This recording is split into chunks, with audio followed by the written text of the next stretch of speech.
আসসালামু আলাইকুম।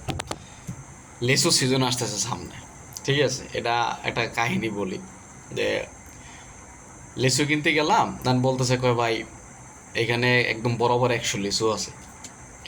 যাক, ভাবলাম যে তাহলে একটা লিচু 5 টাকা করে লিচুগুলো গুনে নেই।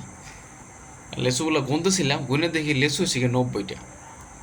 এখন বললাম যে ভাই লিচু তো এখানে 90টা। এখন ওই লোক ওই তার সহকারে যেটা ছিল এটা একটা জারি দিল, জারি দিয়ে বলো এই কর, এই বাইরে 12টা লিচু দে, 2টা লিচু আমার পকেট থেকে ফিরিয়ে দে। যাক, ওই সহকারী আরও 12টা লিচু দিছে, তাহলে লিচু ওর কথা 102টা। এখন টোটাল লিচুগুলো আবার গুনলাম, গুনে দেখি আর লিচু হয়েছে 98টা, এখনো 2টা কম আছে। বললাম যে ভাই লিচু তো 98টা। এই লোকটা আবার একটা জারিটারে দিয়ে গাই, তে আমার কাছে দে, আমি আবার বাইরে লিচু দেবো। তাই সে কী করছে, সে আরও 4টে লিচু বেশি দিছে, মানে এখন আমার 102টা হওয়ার কথা আর কি। সে যখন 4টে দিছে, পরবর্তীতে আর গুনি নেই। আবার সে বলতেছে ঠিক আছে ভাই, ও দেখো লিচুর ভিতর সেই রস আছে, আবার আসিয়েন ভাই, ঠিক আছে?